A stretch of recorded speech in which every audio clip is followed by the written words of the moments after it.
Subra, let's now talk on a very interesting subject to every investor. How do you decide the size of each stock in your portfolio? That's the topic. How much is good enough? I was always fascinated by a friend who was a brilliant stock picker. He could throw stocks by the flip of a finger. He could give you as many ideas as you want.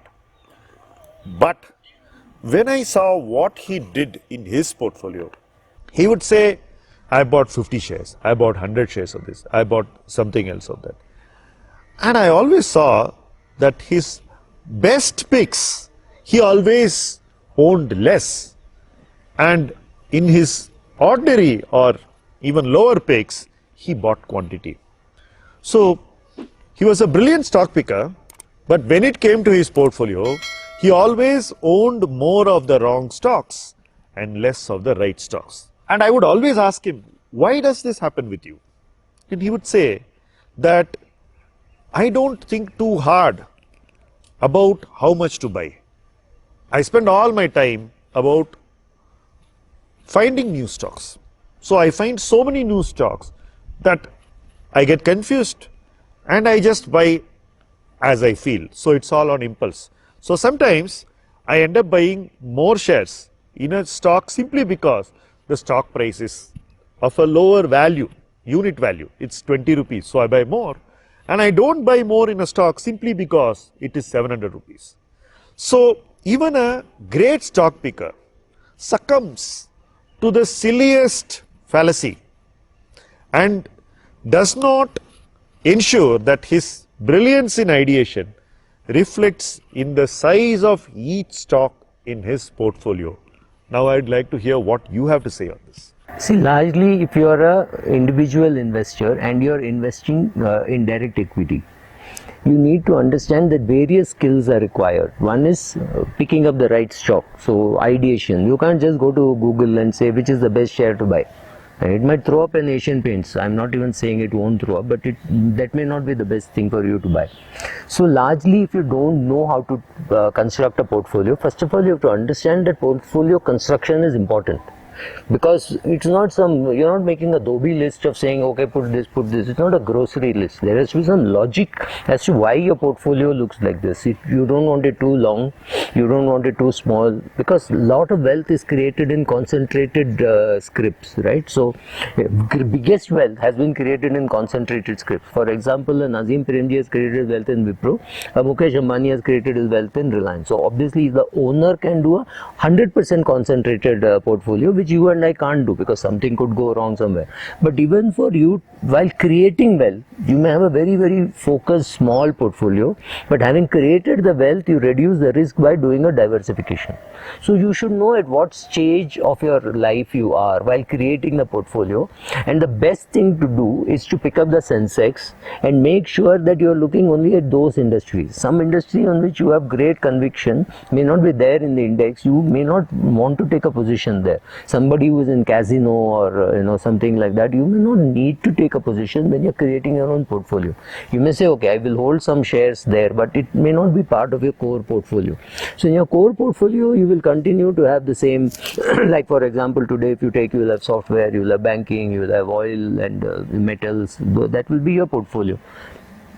Having decided that, you then make a rule saying, okay, I will pick up market leader and one market laggard or something like that, and then you build a portfolio, and then you will have to trim. Like for example, I give this example, in 1980, if you had put money in Wipro, it would be worth a few hundred crores today, but no rule or no patience or nothing would have helped you stay on the course with all the shares till today, because it would be so outsized in your portfolio. It would be 99.99% of your portfolio, and it does not make any sense. So you would have pared it down anyway, right? So use a logic saying, okay, I will copy the index. These are the industries in which I will be, and if it gets overweight, I will sit and think how much overweight I can be. Can I be 90% in BFSI? Answer is no.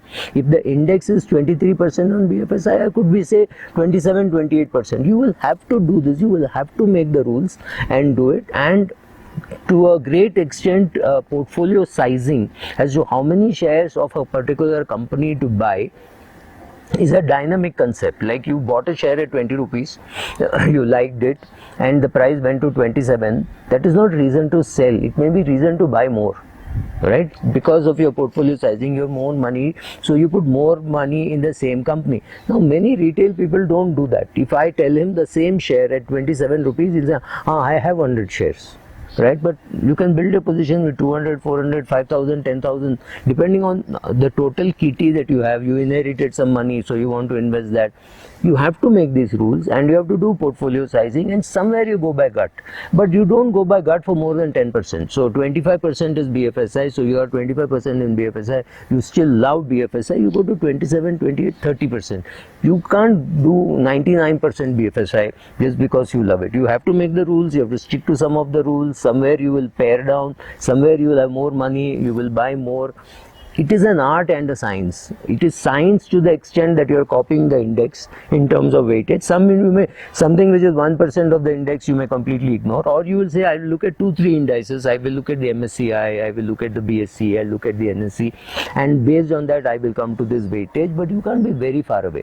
Or what you can do is, if you like a fund manager, you pick up his portfolio and see what he has done. What weightage does he give? Is he overweight BFSI? Is he overweight pharma? Whatever.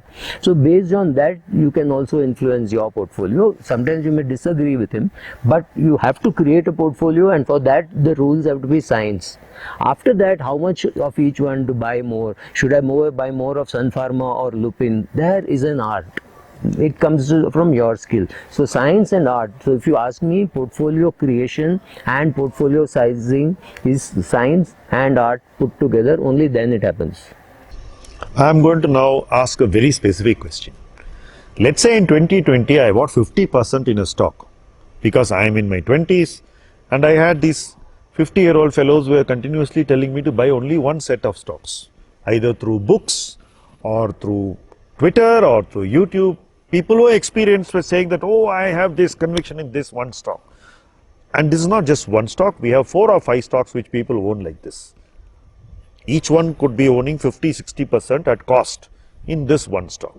The stock doubles. The portfolio doesn't go up double, it goes up 40%. Your view is that this has to be addressed.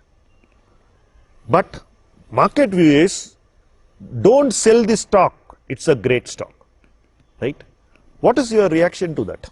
You bought something, it has doubled, your portfolio has gone up 40-50%. So the proportion of this stock has gone up even more. I am only in my 20s as an investor. What should I do? Should I do anything different from a Subra or a Shyam? That's the question. See, it is very difficult to give great examples and say 1980, again going back to Wipro, you bought Wipro, you didn't sell at all. Wipro was 10% of your portfolio, then it became 20, 40, now it is 99.9, and it's a great success story. You also have to think, instead of Wipro, if it was Satyam and you had 60-70% in Satyam, maybe because of ESOP or whatever, and when Satyam went from 300 to 30, you would have been really wiped out.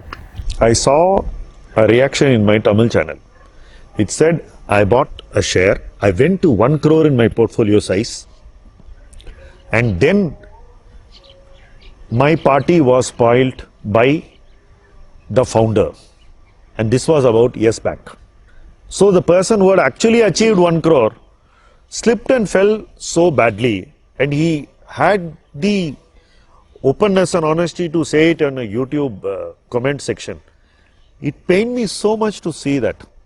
It pained me so much to read that comment, because I felt here was a guy, whatever may be the reason, he found some liking, he was early, he was patient, he was successful, but he didn't hold on to his success. Tell us how a young person who has bought the right idea and made a lot of money must size the successful position, because after the position has become a success, there is a way to size that position in a portfolio. Talk about that. Typically, you will find a portfolio of 20 crores for a guy, out of which 17 crores is his ESOP. He has to realize that You can't go to 85% in your portfolio with one share, especially when the portfolio is 20 crores. When the portfolio is 20 lakhs or 10 lakhs, you have just started, you've got good salary and you've built a position, maybe it can be that kind of, because then percentages don't really matter. It will be high. It is possible because of ESOP it is high. You don't have money to buy other shares and you're not in the mood to sell the share, you're attached to it. So what happens when as time goes by, the particular share which you like is doing very well and you're emotionally attached and you somehow want to capture all the success in the entirety. Let's say you have 5,000 shares of a particular company. You somehow want to, and you're earning 300 rupees on that per share, you always want to multiply 5,000 by 300. It's perfectly alright to multiply 4,500 by 300 or 4,000 by 300, but you will not do. Somehow you feel, oh, I actually wish I had bought 10,000, not 5,000. You feel, especially when the company is doing well. When the company is doing well, you feel your position is too short, you're too small. When the company is not good, you think, oh, I put too much money into this, I'm losing. So that is a human thing which you can't. Don't make the rules. And also it's a question of person to person how different it is. If you come from a rich family, your father has a 500 crore portfolio or a 700 crore portfolio, obviously you can take more risk in your portfolio. But if you're the first time entrant into equity and your father anyway keeps money only in PPF and he was working somewhere and that kind of a thing, then obviously your risk taking ability is also lower. So therefore you have to have a more balanced portfolio. So equity may be 70% of your portfolio, but you have to reduce the ESOP size. Because of ESOP only you got such a skewed portfolio. You never had the guts to buy 17 crores of any particular share, but because of ESOP it has got accumulated and you didn't sell. You have got to reduce it. Good, you brought up ESOP. What if it is not an ESOP? What if it is, say, an IEX or an ITC or maybe a small cap tech company? Let's say, what if it was a Birla Soft or something like that? I'm just giving some names. What if it was one of these stocks? See, this is the problem, because you are not the owner. You do not know what exactly is happening. You are a small shareholder, maybe sitting in some small place, and you are doing this portfolio. You don't know what can go wrong in that one particular share. And see, when you are 25 or when you are 30 and things go wrong in your portfolio, you still have another 30-40 years to correct. But as you get older, and your salary is coming from that company, your bonus is coming from that company, and that is a company where you built an ESOP, so it's fairly obvious that you have to reduce risk. Even if it's some other business, some other industry, you have to keep your own rules. For me it is 25%, for somebody else it could be 30%. You have to have two kinds of limits: the group limit and the individual company limit. Corporate group limit.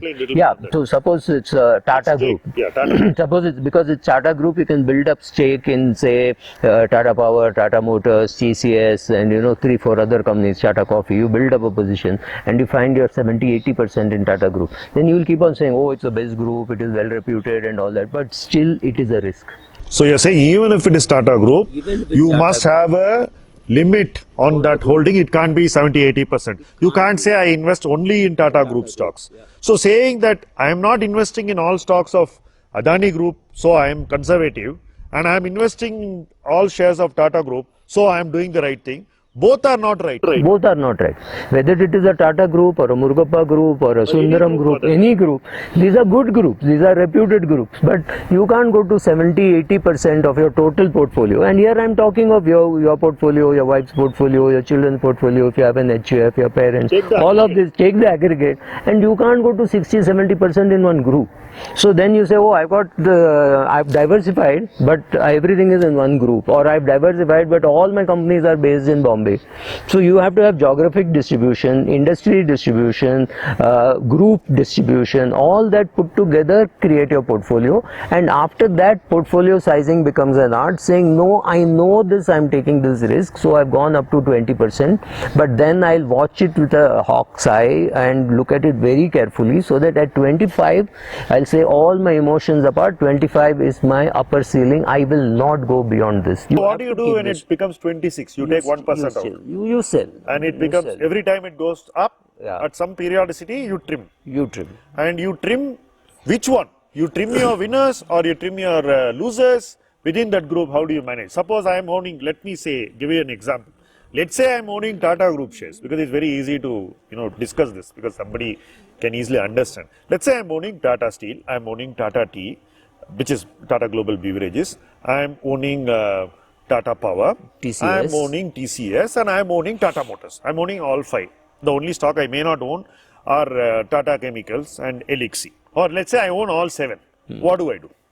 You have to reduce the total weightage of the Tata group from say 40%, which you have said overall group I've kept 40%, you have to come down to 39%. So what will you do? You will obviously want to reduce each one a little bit, but if that is too tedious, then you will say, okay, let me pick up Tata Chemicals to reduce, or let me pick up TCS to reduce. You will have to do one of the most expensive, something you have to do, some rule for trimming you can keep. To what suits you. Yes. You are not giving a rule to others. Yes. You are not being instructive. Or you're not even saying these are the rules which everybody should use. So you're not saying that. No, I'm not saying. This rule suits me because of my risk-taking ability. I know I have enough dividend income for the rest of my life, so I'm taking more risk here. My daughter may take a different type of a risk, but she is her own manager. She has to handle her portfolio, and she says, oh, I can't take risk like my dad, so I will take lesser risk. So all these things will work.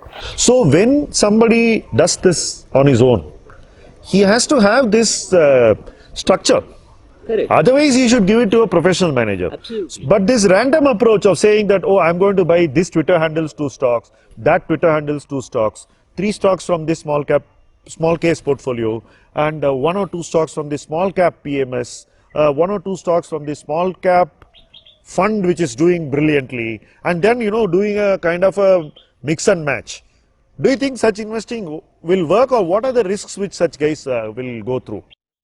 Because this is what the average investor is doing today. Because when he does something like that, or rather today increasing if she does something like that, chances are if that person compares her own portfolio to the index, she might be underperforming. So with all this thing which you do, if you are underperforming the index, you might as well be in the index. If you are not creating alpha, there is no logic at all to be doing it on your own, because that is the aim, right? Otherwise, if you want a return of the index, you are getting it in the index. Why would you do all this? Why would you choose some flexi cap, some large cap, some mid cap, some small cap, and think you're taking less risk, right? Instead of that, just be in the index. What is so wrong about it? So if you don't know how to size each stock, or decide the size of each stock in your portfolio, then you have to accept that thrill kills. Correct. You should not look for the thrills. Correct. And you should simply give it to a professional or give it to a basket like the index. Correct. Or do a mix of both. Give a little True. here and yeah, I mean you can choose.